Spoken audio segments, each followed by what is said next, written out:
अरे देखो हमारी उधड़ी खाल देते जाना जेब कमाल। दया करो भाई दया करो दया करो। सलाम साहब।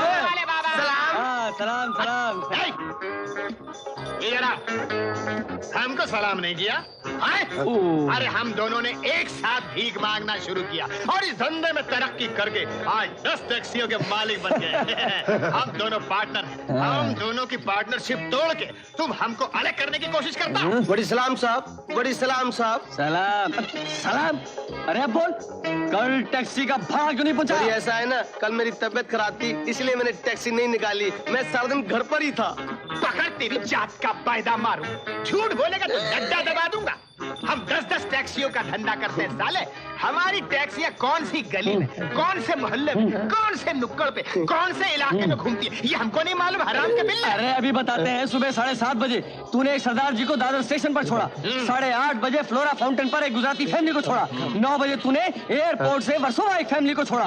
10, 11, 12, 1, 2, 3, 4, 5 बजे तू कहा था सब बता दो। साहब साहब गलती हो गया, गलती हो गया। बड़ी माफ करो, बड़ी तुम भी माफ करो, बड़ी तुम दोनों माफ करो, तुम दोनों माफ करो साहब। तो फिर पहले झूठ क्यों बोला? साहब कल पैसों की बहुत जरूरत थी, बच्चा बीमार था। अगर आप लोग से मांगता तो आप लोग पैसे नहीं देते साहब। अबे तो झूठ बोलने की क्या जरूरत थी? हमारी तरह भीख मांग लेता। भैया अरे इससे भीख मंगवा कर हमारे कंपटीशन में ला रहे हो। अरे हमारे धंधे की क्यों ऐसी तैसी करवा रहे हो? बिल्कुल ठीक कहा तूने। अगर सभी भीख मांगने लगे तो देने वाला कौन होगा? ठीक है जाओ, बाकी ड्राइवरों को मिलने के लिए बोलो। भैया मतलब हम दोनों को मिलने के लिए बोलो। Sir taxi. अरे दया करो बाबा, पीछे हटो, मैं कहता हूँ पीछे हटो। अरे पीछे हटो, कोढ़ियों पीछे हटो।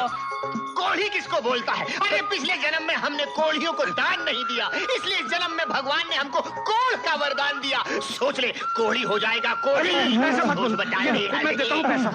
कोढ़ी हो जाएगा। अब तू बैठ, मैं थक गया बाबा, थक गया। मेरे पाँव दुख गए। पे जाना जेब कमाल देखो हमारी उधड़ी खाल।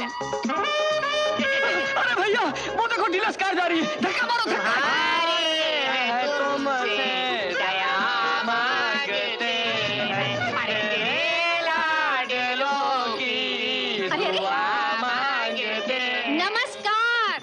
नमस्कार से काम नहीं चलेगा देवी, पैसों की जनकार। छी छी छी, जिधर देखो उधर भिखारी। मैं तो कुछ नहीं दूंगी। अरे पिछले जन्म में हमने किसी को दान नहीं दिया, इसलिए इस जन्म में भगवान ने हमें कोढ़ का वरदान दिया। अगर हमें बिना कुछ दिए यहाँ से चली जाओगी तो अगले जन्म में इसी जगह पर, इसी सड़क पर हमारी तरह भीख मांगोगी। अरे नहीं बाबा नहीं, ऐसी बद्दुआ मत दो। तो फिर दो।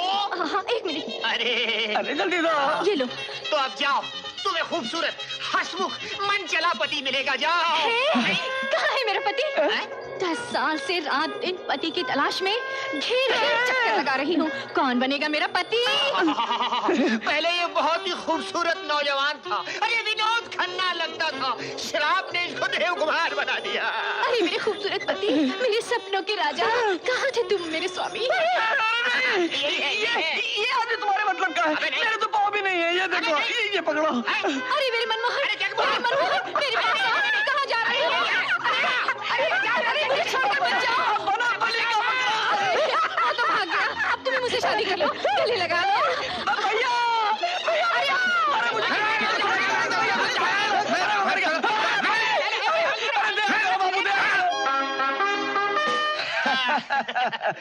मजा आया।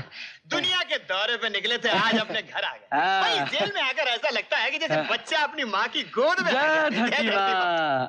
गोबर की बदबू आ रही है। ओ उस्ताद, अभी तक इसी पिंजरे में हो, कैसे गुजर रही है? मजे में गुजर रही है। मजे में गुजर रही है। अरे मजे में तो गुजरेगी।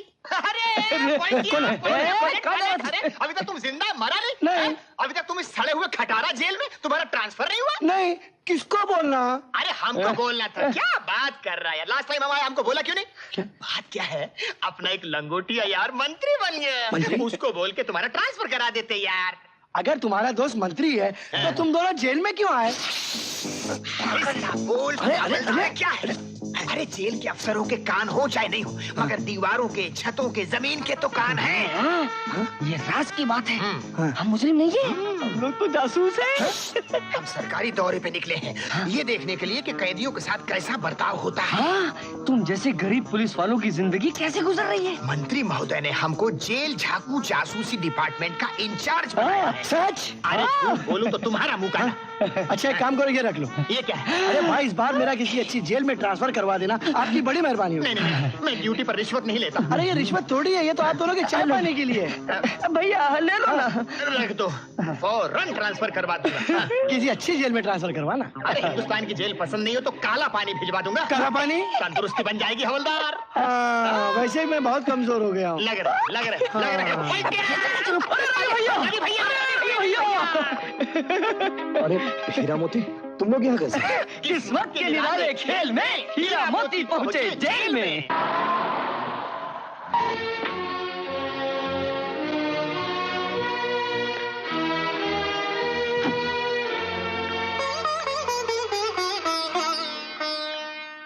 नमस्ते। नमस्ते। आप? मेरा नाम भारती है, मैं वकालत पढ़ रही हूँ। आप दयाराम जी की बेटी कल्पना है ना? जी हाँ, लेकिन मैंने आपको पहले कभी नहीं देखा। यस, मैं आपको ढूंढती हुई यहाँ आई हूँ। मुझे आपसे रविशंकर के बारे में कुछ मालूमात हासिल करनी है। अब तो वो कहानी खत्म हो गई। अब मालूमात हासिल करके क्या करेंगी आप? उसे तो फांसी की सजा भी सुना दी गई है। उसकी जिंदगी के बस कुछ ही दिन बाकी रह गए हैं। हाँ, मैं ये साबित करना चाहती हूँ कि रविशंकर बेगुनाह है। मुझे एक बहुत खास गवाह मिला है जिसके जरिए रविशंकर बेगुनाह साबित हो सकता है। अगर आपको इतराज ना हो तो ये मुझे बताइए कि राणा के कत्ल होने से पहले उन दोनों खानदानों में क्या दुश्मनी थी? नीति और अनीति में दुश्मनी कैसी? रवि डिग्री हासिल करके गांव वापस आया। मामा ऊंची तालीम के लिए उसे अमेरिका भेजना चाहते थे। उसी दिन रवि, रवि, ओहो रवि, रवि! ओहो कल्पना, कल्पू की बच्ची, दिमाग की कच्ची, हरकतों में बच्ची। मैं तुझे 10 लाख मर्तबा कह चुका हूँ कि संगीत के रियाज के समय मुझे मत टोका कर। अच्छा एक बात बता, इस दुनिया में तुम्हें सबसे ज्यादा कौन सी चीज पसंद है? पसंद की सच्चाई तो यह है कि मुझे सच बोलना पसंद है। तो ठीक है, सच बोलो और ये बताओ, तुम्हें कल्पना पसंद है कि नहीं? मैं तो हर वक्त कल्पना में ही खोया रहता हूँ। ओहो, वो कल्पना नहीं, मैं पसंद हूँ कि नहीं? अच्छा, तो ये सोचकर बोलने वाला सच है? ओहो, तुम क्या कह रहे हो? मेरी कुछ समझ में नहीं आ रहा है। अरे मेरी कल्पू, कल्पना 1.5 किलो चना तेरे घर में आएगा बनना, मतलब तेरी जल्दी शादी होने वाली है। सिर्फ मेरी? हाँ। हम दोनों की नहीं? हम दोनों की नहीं? रवि बाबू, मेरे को बचाओ। मैं डूब गया रवि बाबू।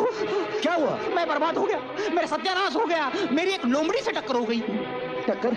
अरे कैसे टक्कर, क्यों टक्कर, कहाँ टक्कर, कब टक्कर? अभी टक्कर, खेत में टक्कर, जोर से टक्कर। मुझे बचा लीजिए रवि बाबू, मेरा कबाड़ा हो जाएगा। कहते हैं जिसकी लोमड़ी के साथ टक्कर हो जाती है उसकी शादी कभी नहीं होती। मुझे बचा लीजिए रवि बाबू, मुझे बचा के दीजिए। अरे मैं क्या कर सकता हूँ? तुम ही तो कर सकते हो रवि बाबू। इस बुरे शुगुन का एक ही तोड़ है, वो जवान जोड़ा जिसकी जल्द ही शादी होने वाली हो, वो अगर चुम्बन ले ली तो ये शुगुन शुभ हो जाएगा। चुम्बन ले लीजिए ना रवि बाबू। अरे मुझे पसंद है, मैं राजी हूँ, लेकिन ये मानेगी कि नहीं? ओ मोरी मैया, कर दे कृपा, चुम्बन ले ले इसका। हाँ। चुम्बन ले लीजिए ना, मेरे लिए ले लीजिए ना। एक अरे सुन तो, छोड़ना नहीं गुरु, मेरी जिंदगी का सवाल है। चाची, लगता है रवि शादी हो जाने के बाद बीवी की बजाय इसी गिटार के साथ गृहस्थी चलाएगा। अरे तू क्या इसे गिटार के साथ गृहस्थी चलाने देगी? नहीं चलाने देगी तो इस छछुंदरी से कौन शादी करेगा? हाँ हाँ, तो यहाँ भी कौन मरा जा रहा है तुझ जैसे सूखे बम्बू से शादी करने के लिए? मैं सूखा बम्बू? अभी बताता हूँ। अमेरिका तो पढ़ाई के लिए जा ही रहा हूँ और वापसी में एक मेम भी साथ लेकर आऊंगा। मेम? हाँ। चाची देखो ना क्या बोल रहा है ये। अरे कोई मेम वेम नहीं लाएगा। तुम लोग स्कूल के बच्चों की तरह लड़ना बंद करो और मुझे काम की बात करने दो। अच्छा रवि, ये तो बता, तेरे पिता ने तेरे अमेरिका जाने के लिए कुछ पैसों का इंतजाम किया या नहीं? अरे माँ, बिना पैसों के इंतजाम के मैं अमेरिका कैसे जा सकता हूँ? पिताजी ने पैसों का इंतजाम कर रखा है।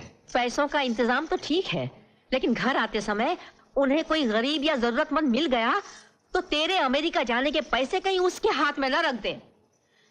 दुनिया की सेवा में वो अपने घर का भला हमेशा भूल जाते हैं। कौन दुनिया की सेवा में अपने घर का भला भूल जाता है भाई? आप ही का जिक्र हो रहा था। क्यों, मैंने क्या किया भाई? आपको पता है ना, रवि पढ़ाई के लिए अमेरिका जा रहा है। बिल्कुल पता है, और उसकी तैयारी मैंने पहले से ही करके रखी है। पढ़ाई के पूरे खर्चे का पैसा मैंने अपने दोस्त गजेंद्र सिंह के पास अमानत के तौर पर बड़ी हिफाजत से रखवाया है। क्या तुमने मेरे पास 1 लाख रुपया रखवाया था? अब ये नया क्या इल्जाम लगा रहे हो मुझ पर तुम? कैसी बातें कर रहे हो गजेंद्र सिंह? विक्रम सिंह, तुमने मेरे पास कभी 1 रुपया नहीं रखवाया। लाख रुपया तो बहुत बड़ी बात होती है। अरे क्यों झूठ बोल रहे हो, क्यों बेईमानी कर रहे हो? दयाराम, तुम बताओ, उस दिन तुम मौजूद थे। तुम्हारे सामने इसे पैसे रखते हुए मुझसे कहा था कि विक्रम सिंह, तुम मेरे दोस्त नहीं हो, मेरे भाई से भी बढ़कर हो। मैं जान दे दूंगा, लेकिन तुम्हारी पसीने की कमाई पर आंच नहीं आने दूंगा। और आज ये खुद उस कमाई को अपनी बेईमानी की आंच से जला रहा है। बता दो, याद दिला दो उसे। हाँ बोलो दयाराम, बोलते क्यों नहीं? बोलो बोलो बोलो दयाराम। हाँ, सच बोलते हुए डर लगता है ना? अच्छा, गजेंद्र के डर ने तुम्हारी जबान की सच्चाई पर ताले लगा दिए हैं। तुम सच नहीं बोल सकते ना? गजेंद्र, तुम गांव वालों के साथ अन्याय करते करते अब दोस्ती पर भी अन्याय कर रहे हो। अरे उन्हीं पैसों के बल पे तो मैं अपने बेटे को आगे पढ़ने के लिए अमेरिका भेज रहा हूँ। उसका भविष्य बर्बाद मत करो। चाहो तो मुझसे बदला ले लो, जिंदगी भर की गुलामी लिखवा लो मुझसे। वाह विक्रम सिंह, वाह, कैसे आंख में आंसू लिए हाथ जोड़ते हुए और कितनी नरमी से बात कर रहे हो। और उस रोज गांव वालों के सामने ये साबित करने की कोशिश कर रहे थे कि मैं बेईमान हूँ, जालिम हूँ, पापी हूँ। पर आज इन आंसुओं के बल पे साबित करने की कोशिश कर रहे हो कि मैं अमानत में खयानत करता हूँ, मैंने तुम्हारे पैसे हजम कर लिए। नहीं विक्रम सिंह, मैं ईमानदार आदमी हूँ। बदनामी का एक छींट आपने दामन में बर्दाश्त नहीं कर सकता। अरे 1 लाख तो क्या, मैं सारी जायदाद तुम्हारे नाम पे लिखने को तैयार हूँ, मगर झूठ मत बोलो, मेरे कान झूठ सुनने की आदी नहीं है। क्या नाटक कर रहा है? बकरी की खाल ओढ़े हुए भेड़िए की तरह बातें कर रहा है। मेरी मजबूरी ये है कि मेरा सिर्फ एक गवाह है जो गवाही दे नहीं सकता, इसलिए कि वक्त की लाठी इस वक्त तुम्हारे हाथ में है।